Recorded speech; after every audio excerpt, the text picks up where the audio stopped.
Kabouya, CG de l'UDPS.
Du peuple.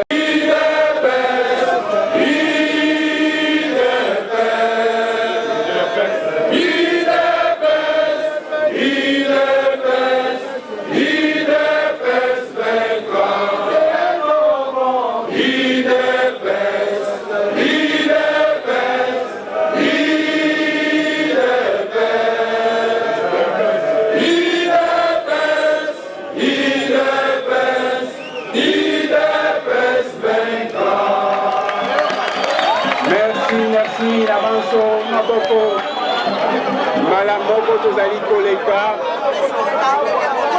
Olibere Nzela, place Oyo, Olibere Nzela, pour la Mokonzi Aleka, Général, Yaka, Angoma Batelemi, pour la Koyoka Yo. Ezali Koloba, Ezali conférence de presse, Bande Koyakati.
Les bancs des accusés,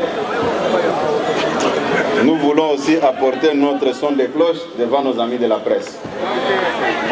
C'est la raison pour laquelle nous sommes venus ici. Bonjour à toutes les combattantes et combattants de l'IDPS.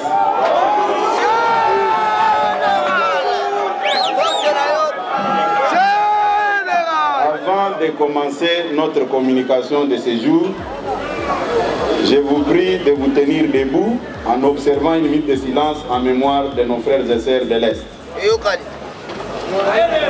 Toujours.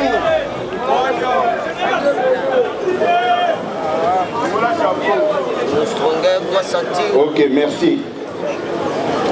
Mise au point de l'Union pour la démocratie et le progrès social du 20 juillet 2022. Le lundi 18 juillet 2022, M.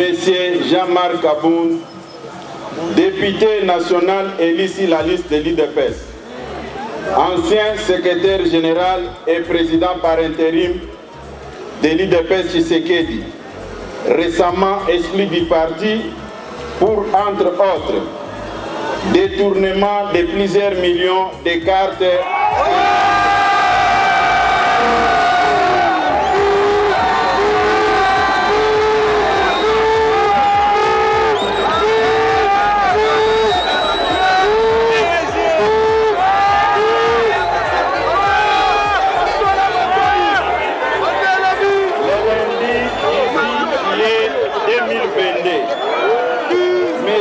Jean-Marc Kaboun, député national, élu sur la liste de l'IDPS, ancien secrétaire général et président par intérim de l'IDPS Tshisekedi, récemment exclu du parti pour, entre autres, détournement de plusieurs millions de dollars, des cartes de membres et des cotisations, agression d'un élément de la garde républicaine, ainsi que monnayage et honteux des postes de responsabilité destinés à l'IDPS, s'est offert un moment en spectacle face à la presse. Au cours de celui-ci, il a débité en chapelet des contre-vérités dans le but inavoué de nuire à la personne de son Excellence, M. Félix Tshisekedi, président de la République démocratique du Congo et chef de l'État. Comme tout le monde peut s'en rendre compte aujourd'hui, ce coup médiatique a été un non-événement qui ne mérite pas d'accaparer l'attention du public. Ça a été un coup de pétard mouillé et une nuée de fumée déjà engloutie dans l'atmosphère. L'Union pour la démocratie et le progrès social IDPS Tshisekedi a suivi ces déclarations qu'elle considère comme injurieuses, diffamatoires et séditieuses, dirigées non seulement contre le parti, mais aussi contre son Excellence, Monsieur le Président de la République. En effet, plutôt que de dire à l'opinion les raisons profondes qui ont conduit à son exclusion de l'UDPS, M. Jean-Marc Kabound, un homme frustré, a volontairement choisi d'extérioriser ses frustrations en débitant des mensonges dans le but de distraire et de tourner l'opinion nationale dans son élan de la mobilisation et de solidarité avec nos forces armées engagées sur les champs de bataille sous le leadership du commandant suprême des forces armées et de la police, son Excellence, Monsieur le Président de la République, Félix Tshisekedi Tshilombo, et sur les partis UDPS qui lui a tout donné.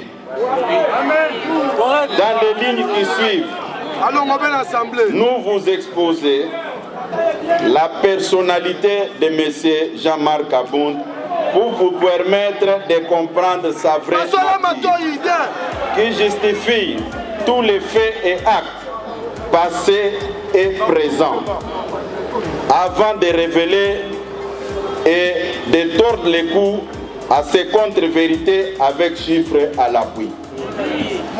Les vraies raisons de l'exclusion de M. Jean-Marc Kabound de l'UDPS, poussé par la folie du pouvoir, les malins de Jean-Marc Kabound ne s'étaient jamais empêchés de s'ériger en justicier qui non seulement s'est donné l'audace d'interpeller les gens, mais aussi infliger, sans titre ni qualité, des châtiments corporels à ses victimes. Il ne se gênait pas de confisquer les biens d'autrui, dont les carrés miniers et autres biens matériels.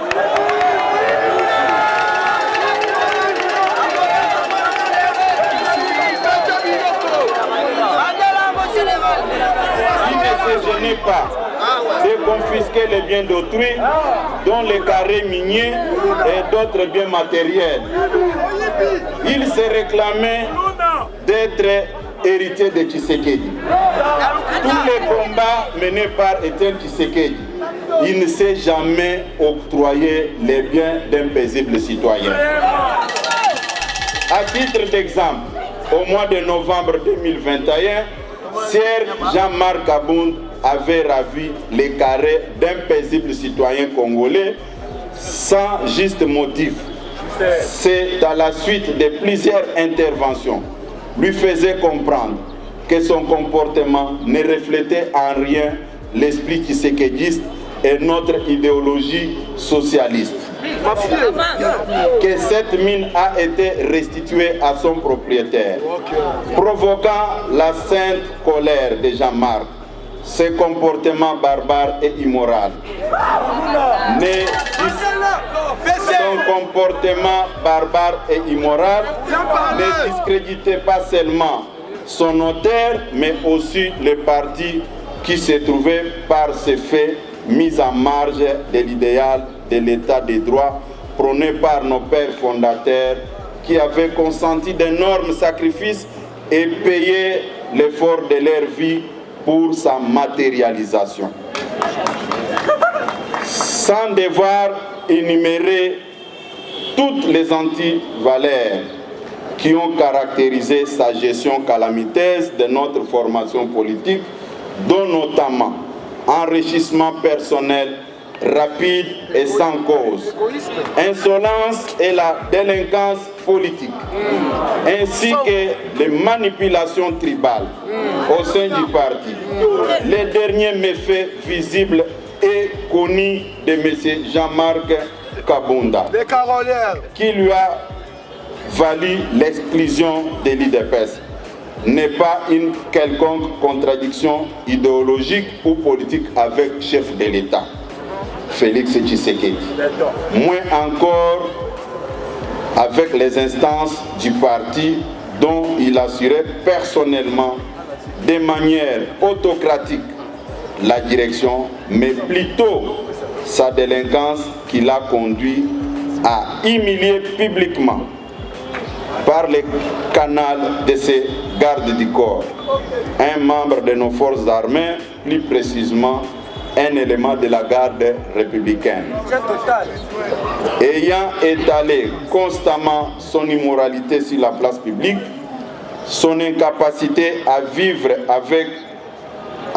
dans la société des personnes civilisées et son refus de se soumettre aux valeurs de la social-démocratie, l'UDPS avait choisi de chasser Sieur Jean-Marc Abound de ses rangs pour préserver les acquis de sa vie.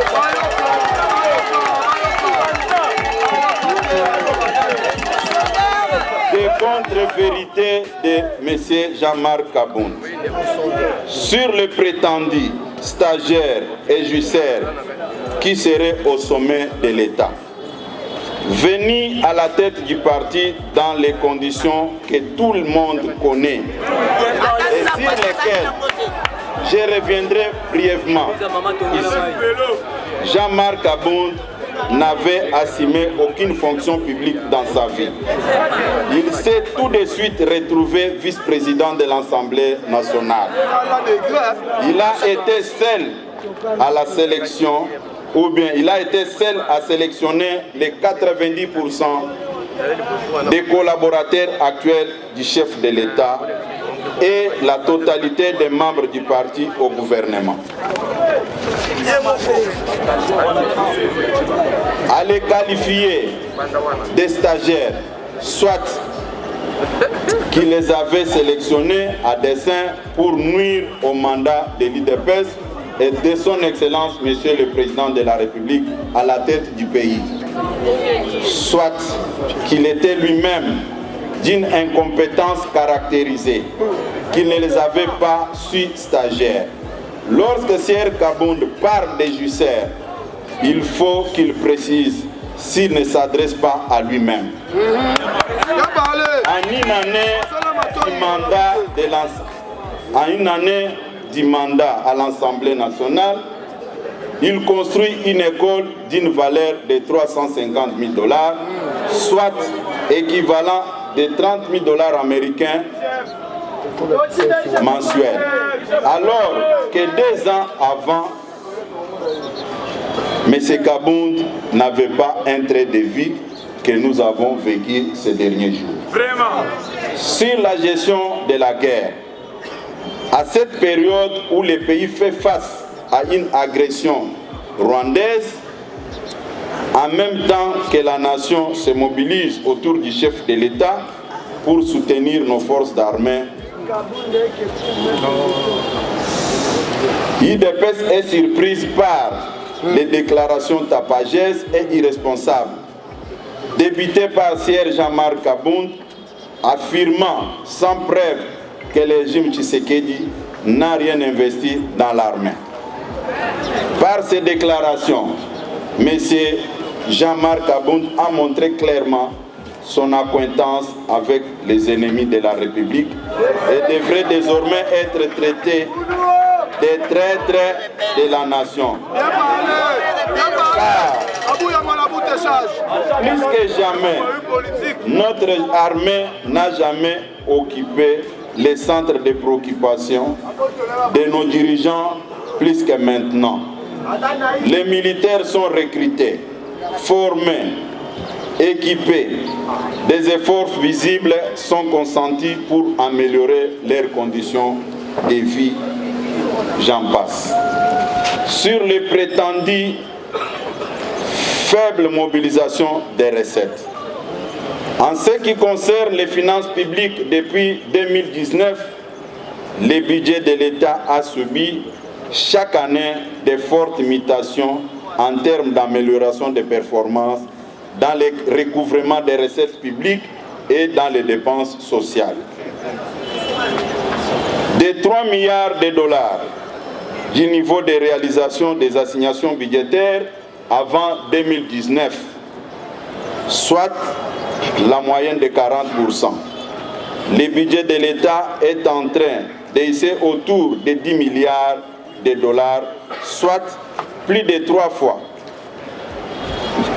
plus de 3 fois de la situation de 2018, avec une mobilisation dépassant largement 100% de prévention dans un contexte de récession mondiale liée notamment au Covid-19 et la guerre en Ukraine. Le stock de réserves d'échange international est en fort d'accroissement de 800 millions en 2018. Elle se situe au-delà 4 milliards en mai 2022. Une réalisation jamais atteinte dans l'histoire de notre pays. Et je me pose la question. M. Jean-Marc Abound avait mené des enquêtes comme député ou bien on lui avait écrit des choses sur papier pour qu'il s'adresse à la presse tout simplement. Le marché d'échange est resté relativement stable depuis fin 2020 jusqu'à ce jour. Tout cela est incontestablement une expression des effets de la bonne gouvernance induite par la qualité du leadership du président de la République, son Excellence Félix Tshisekedi. Toutes ces évidences restent tout de même invisibles aux yeux de M. Kabound. C'est pitoyable. À vous de juger si pareille performance peut être l'œuvre d'un stagiaire au sommet de l'État. 2. Sur la prétendue intention de tricher aux élections de 2023 et tentative de mettre en péril la périodicité du cycle électoral à une année de la convocation du corps électoral, la Commission nationale électorale indépendante, difficilement mise en place, accusée à son installation 28 mois de retard. À ce jour, grâce à la détermination de son Excellence Félix Tshisekedi, ce retard a été comprimé, de sorte que, aujourd'hui que je parle, une seule opération préélectorale nous sépare de la tenue effective du scrutin. C'est l'actualisation du fichier électoral. Les appels d'offres ont été lancés tant sur l'équipement en machine que sur les recrutements de personnel. De quoi un homme sérieux, expérimenté comme il prétend être, peut déduire à ce jour pareille tentative. Et sur la prétendue gestion calamiteuse de la gratuité de l'enseignement dans notre pays. La gratuité de l'enseignement est inscrite dans notre Constitution, adoptée par notre peuple le 18 février 2006 et n'a jamais été intégralement appliquée dans notre pays. Promesse de campagne du chef de l'État, la gratuité de l'enseignement est à ce jour effective.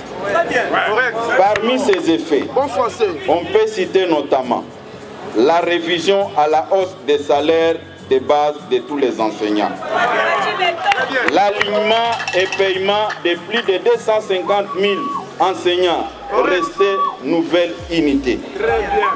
Certains depuis plus de 30 ans, l'octroi des indemnités de transport et de logement aux enseignants des chefs-lieux de province, l'octroi des primes de bourse à ceux des territoires, ainsi que le paiement des primes de la gratuité aux enseignements du primaire. Par conséquent, le salaire d'un enseignant est passé de 168 728 francs congolais à 381 577 francs congolais, soit une augmentation de 126%. F. Sur le dossier RAM, registre des appareils mobiles, a été institué dans notre pays par le décret du Premier ministre numéro 012/15 du 20 février 2012. À cette époque, Tshisekedi était dans l'opposition. C'est pourquoi, avant de s'adresser au public, il faut mener des enquêtes et amener des chiffres. Et ce sont des chiffres qui peuvent parler au lieu de laisser des plumes pour rien.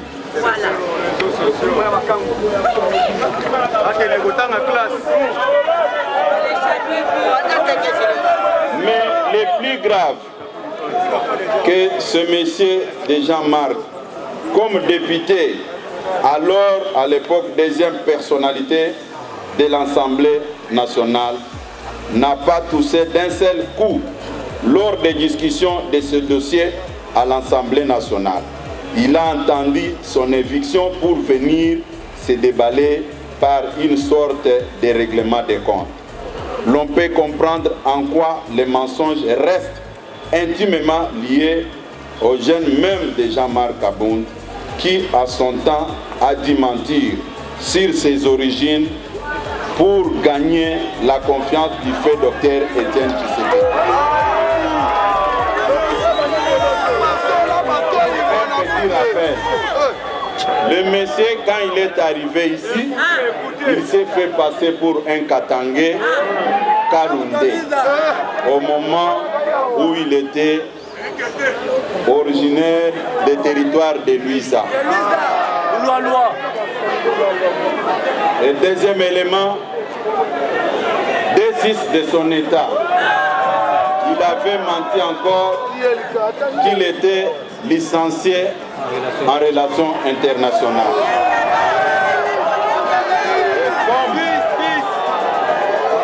Et comme il y a un adage qui dit, vous pouvez tromper tout le monde, pas votre propre conscience. Après avoir compris qu'il ne pouvait pas rester dans cette logique des faussaires, c'est comme ça qu'il était obligé de reprendre le chemin de l'université pour aller se faire inscrire à ILK. Des réalisations dans le secteur des droits de l'homme. Depuis l'arrivée de son Excellence Félix Tshisekedi au sommet de l'État, il n'y a aucun homme politique, aucun détenu politique sous ces régimes qui croupissent encore en prison. Il n'y a aucun exilé politique. La preuve en est que lui-même s'est permis d'insulter du début à la fin le président de la République. Il dort calmement dans sa maison, construite dans des conditions que tout le monde connaît. Et les images de son speech étaient diffusées sur la chaîne nationale. C'est-à-dire, la démocratie se porte bien en République démocratique. Sur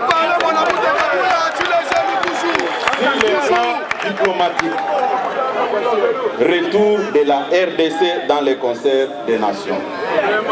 Le leadership de son Excellence Félix Tshisekedi était confirmé lors de sa prise de fonction au sommet de l'Union africaine.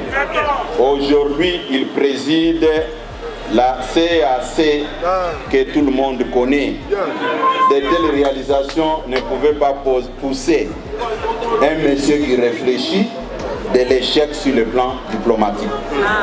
Plusieurs conflits, plusieurs dossiers ont été traités. On trouvait même des réponses sous le leadership de Félix Tshisekedi à la tête de l'Union africaine.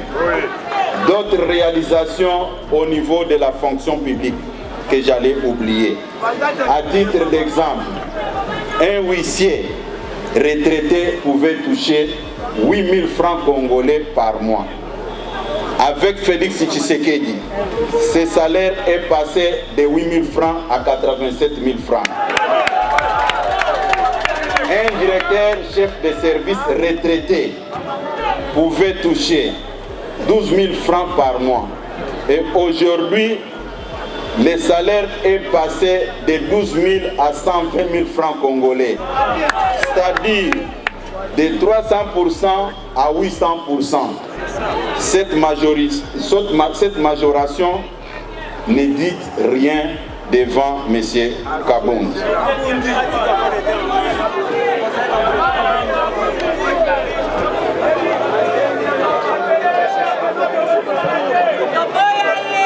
Comportement de M. Kabound avec ses voisins. La politique de bon voisinage que tout le monde prône n'avait pas de la place chez M. Jean-Marc Kabound. Vous de la presse, vous pouvez descendre à Kingabwa.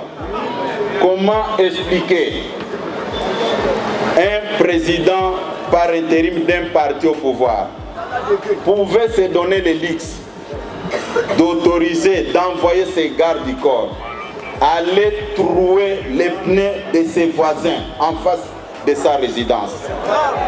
Et ça, c'est la démocratie et l'état de droit. Comment expliquer un président d'un parti au pouvoir pouvait se donner le luxe d'aller confisquer la sonorisation en pleine prière dans une église à côté de sa parcelle? Et un monsieur pareil aujourd'hui se donne le luxe de nous donner des leçons de morale. Moi personnellement, si j'étais à sa place, j'allais me taire. Et quand il s'est comporté de cette manière, j'avais dit merci Seigneur. Parce que j'avais déjà prédit, j'avais dit à quiconque que vous allez voir sa première sortie médiatique, ça sera un fiasco. Et tout le monde l'a vécu. Et certaines personnes, pour justifier tous ces comportements insensés, immoraux, on imputait ça sur les dos du secrétaire général. Comme quoi, c'est lui qui induisait ces derniers à commettre les fautes. Et je reviens vers mes accusateurs. Il s'est comporté de la manière que tout le monde a déploré. Est-ce qu'il est encore avec le secrétaire général? À ce qui concerne la gestion du parti, j'étais personnellement choqué. Tout le monde sait que pour nommer les comités fédéraux, c'est le secrétaire général qui propose. Mais je prends à témoin les responsables des départements qui sont assis derrière moi. Tous les comités fédéraux que vous avez vus dans les réseaux sociaux, est-ce que c'était l'œuvre du secrétaire général ou encore moins l'œuvre du département de l'organisation? La réponse est non. C'est la raison pour laquelle vous allez constater dans les nominations, il y avait des policiers, des militaires, des morts, les gens d'autres formations politiques. Et aujourd'hui, chercher à s'en prendre au chef de l'État parce que le parti vous a mis à l'écart, c'est de la malhonnêteté. La frustration de M. Kabound dans sa mégestion. Comment expliquer? Il pouvait se permettre d'aller proposer au chef de l'État des mises en place dans l'armée, dans la police et dans le service de sécurité au moment où il n'avait pas qualité. Et il sait que le chef de l'État lui avait retourné avec ses propositions. Et je peux vous dire, c'est parmi les éléments qui avaient créé des frustrations. Moi, je vous dis ici, il va suivre cette mise au point. Bien parlé. Il y a des gens qu'il a recrutés qui ne connaissent absolument rien. Au moment où il avait quitté le parti, il pouvait se concentrer à créer son parti sans faire le bruit. Mais il a perdu 6 mois. Rien que mettre une armée numérique en place pour s'en prendre au secrétaire général, croyant que ça pouvait déstabiliser l'UDPS. Et c'était une peine perdue quand il s'est rendu compte que cette démarche ne pouvait rien apporter. C'est comme ça qu'il s'est précipité, sachant qu'il n'a pas une base électorale. S'il y a élection aujourd'hui, il ne sera pas en mesure d'aligner les candidats. Il ne sera pas en mesure d'aligner les candidats à tous les niveaux. C'est comme ça qu'il a créé cette diversion en trompant l'opinion que le chef de l'État était en train de préparer une tricherie. J'étais avec lui dans tous les rendez-vous avec le chef de l'État. Ce n'est pas pour rien que vous m'aviez vu ici initier des consultations avant de mise en place dans des entreprises publiques. Et ce qu'il a dit, personnellement, je suis au regret.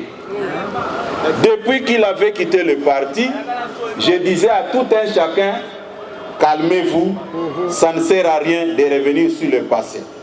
Mais comme il a osé ouvrir ce chapitre, je me vois dans l'obligation de restituer la vérité à notre base.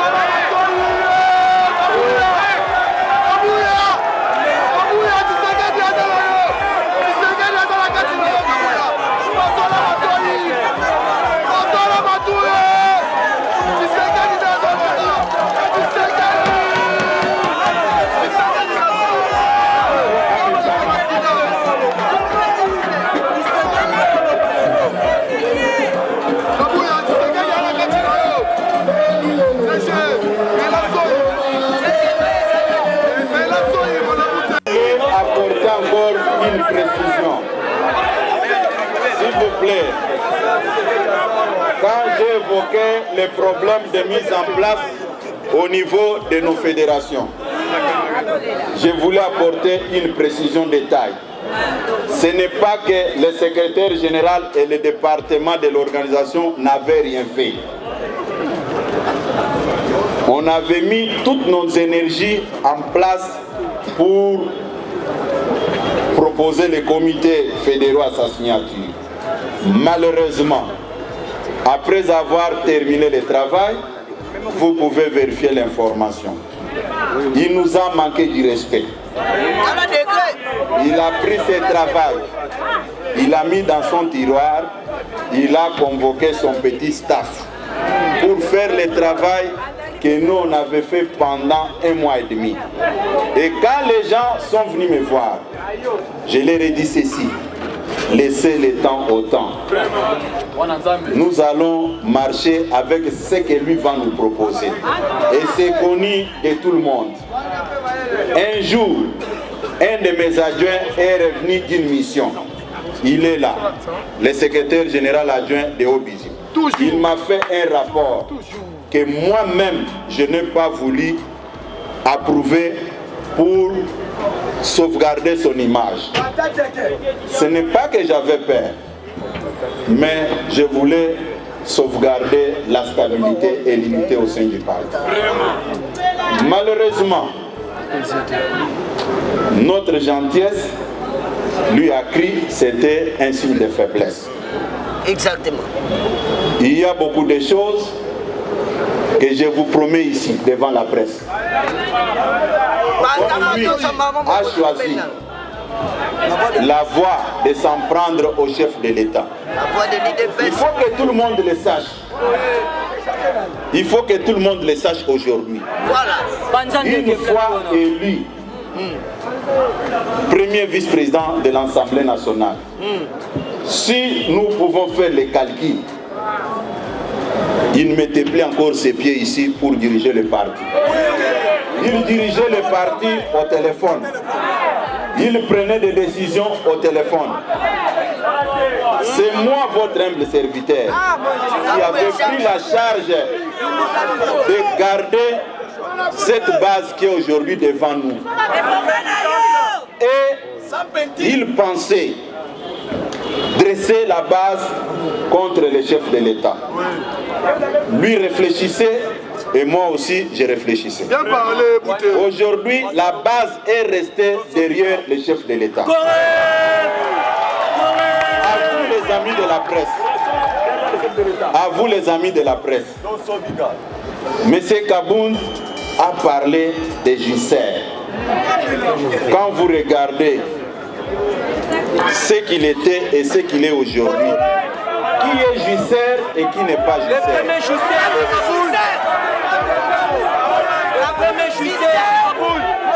Chers amis de la presse, là où moi je n'étais pas d'accord avec vous, M. Kabound s'est permis de vous importuner. Quand il a évoqué l'aspect des réalisations des recettes, mais il fallait qu'il vous présente des chiffres comme je l'ai fait maintenant. Il ne l'a pas fait et vous avez applaudi et vous êtes parti. À la prochaine occasion, il faut poser des questions.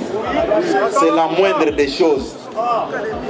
Il y a certains compagnons d'élite qui ne voulaient pas que je puisse parler. Ils ont avancé des arguments. À ton rang de secrétaire général, tu ne peux pas répondre à Kabound. J'ai dit non. C'est comme aujourd'hui, quelqu'un vient attaquer votre papa.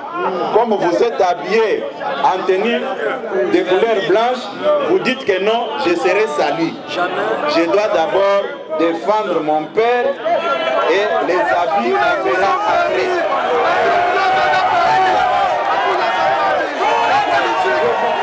Aujourd'hui, chers amis de la presse, n'hésitez pas un seul instant, chers amis de la presse, n'hésitez pas un seul instant, n'hésitez pas un seul instant de venir vers moi si vous avez une quelconque préoccupation et vous êtes témoin. Depuis que M. Kabound était devenu premier vice-président de l'Assemblée nationale, il ne prenait aucun journaliste au téléphone. Est-ce que c'était une considération? Aujourd'hui, quand il s'est retrouvé dans cette position, il a fait appel à la presse. Ce qui n'est pas du tout correct. Pour ne pas vous prendre beaucoup de temps, retenez une chose. Il y a dans la vie ce que l'homme ne peut pas récupérer. La parole que vous sortez dans votre bouche et le temps perdu. Je pense nous avons dit l'essentiel. Ceux qui ont des questions, nous sommes à votre disposition pour répondre. Si vous constatez que la matière a été bien transmise, vous allez me libérer calmement et partir. Si vous n'êtes pas satisfait, je suis à votre disposition pour répondre à toutes sortes de questions. Merci.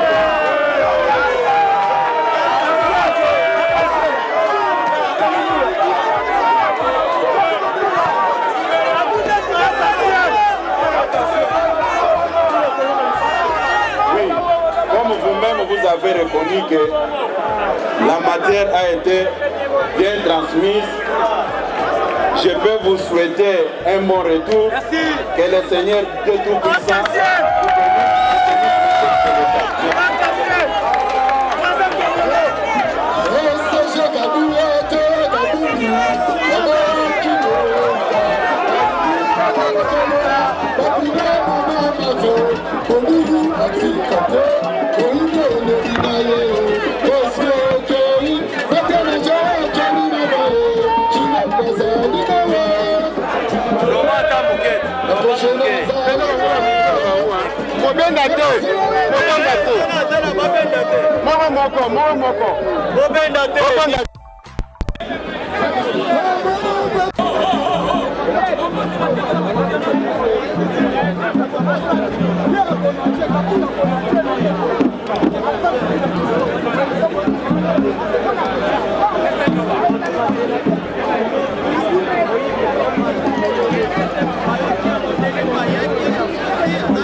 vraiment débrouillé yo mondialité à partir de la bango tu bakima dizaine ba tika ko pa na ye vraiment au moins la capacité de donc to landanga idéologie ya contre te to